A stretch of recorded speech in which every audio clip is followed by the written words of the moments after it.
हर चुनाव सिर्फ जीत हार का हिसाब नहीं होता। चुनाव किसी भी इलाके की पूरी कहानी बयां करते हैं। आज हम असम के चाय बागानों के बीच बसे लाहौवाल की बात करेंगे। एक ऐसी जगह जहां की सियासत की नब्ज जमीन से और लोगों की जिंदगी से बहुत गहराई से जुड़ी हुई है। तो चलिए इसके पूरे ताने बाने को समझते हैं। ये है लाहौवाल, विधानसभा सीट नंबर 117। असम का जो मशहूर चाय बागान का इलाका है, ये उसका एक बहुत ही अहम हिस्सा है।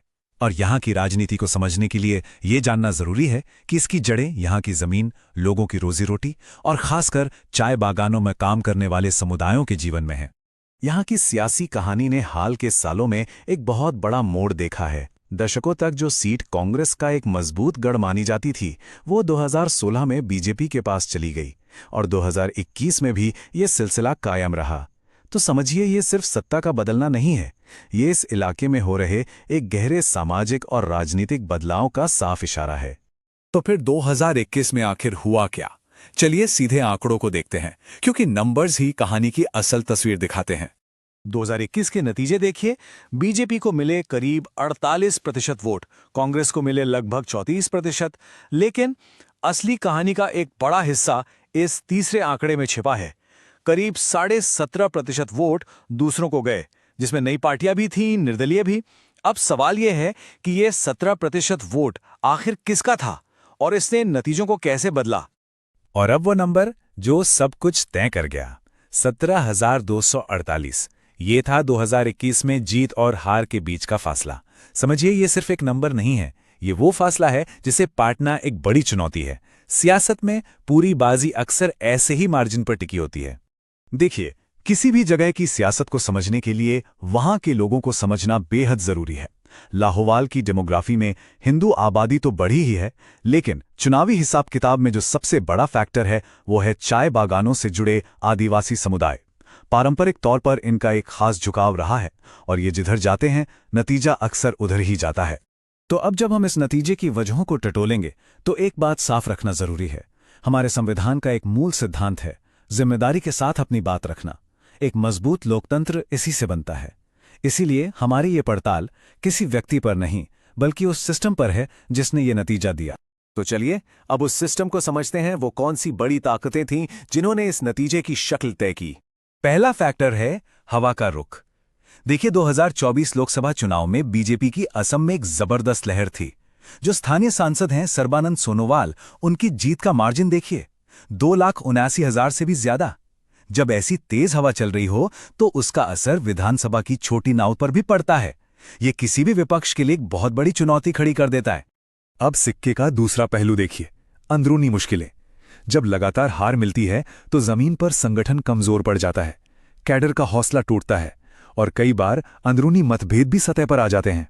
और इन सबके ऊपर संसाधनों की एक बहुत बड़ी खाई थी जिसका सामना करना किसी भी विपक्ष के लिए आसान नहीं होता। और इसका असर क्या हुआ? जो सरकार से नाराजगी का वोट था वो एक जगह इकट्ठा नहीं हो पाया। वो एक बड़ी नदी बनने के बजाय कई छोटी छोटी धाराओं में बंट गया। और जब वोट इस तरह बिखरता है तो उसका फायदा सीधा सीधा सत्ताधारी दल को ही मिलता है।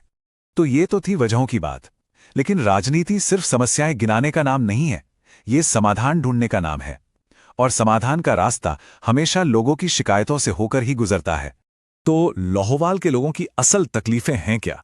जमीन पर बात करें तो चाय बागानों में मजदूरी का मसला, नौजवानों के लिए रोजगार की कमी, खराब सड़कें, बाढ़ के वक्त देर से पहुंचने वाली मदद और सरकारी स्कीमों का फायदा जो उन तक पहुंच ही नहीं पाता।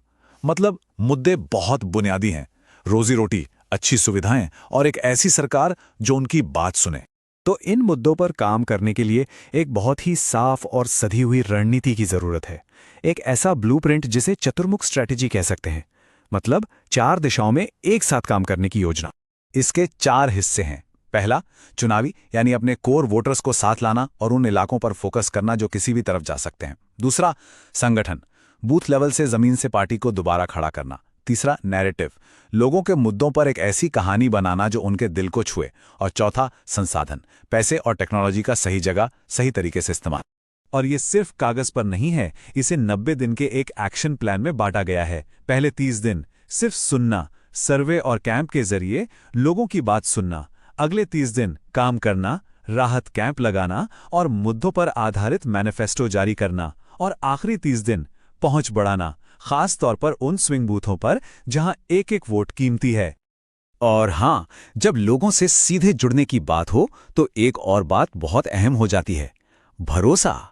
देखिए, भारत का जो डेटा प्राइवेसी का ढांचा है वो सिर्फ एक कानून नहीं है।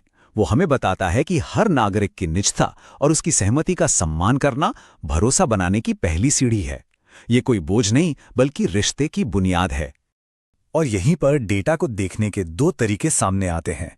एक है डेटा का इस्तेमाल सिर्फ वोटरों को टारगेट करने के लिए, जिसे प्रिसिजन पॉलिटिक्स कहते हैं। लेकिन एक दूसरा और ज्यादा बड़ा नजरिया है गवर्नेंस इंजीनियरिंग का। मतलब डेटा का इस्तेमाल ऐसे सिस्टम बनाने के लिए करना जो लोगों की सेवा कर सकें, उनकी जिंदगी को आसान बना सकें। तो ये पूरी बात हमें एक जगह लाके खड़ी करती है कि लोकतंत्र का असल काम चुनाव जीतना या हारना नहीं है। उसका असल काम है सुनना, बनाना और सेवा करना।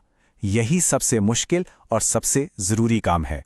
तो सवाल ये उठता है कि जब कोई चुनाव जीता जाता है तो असल में क्या जीता जाता है?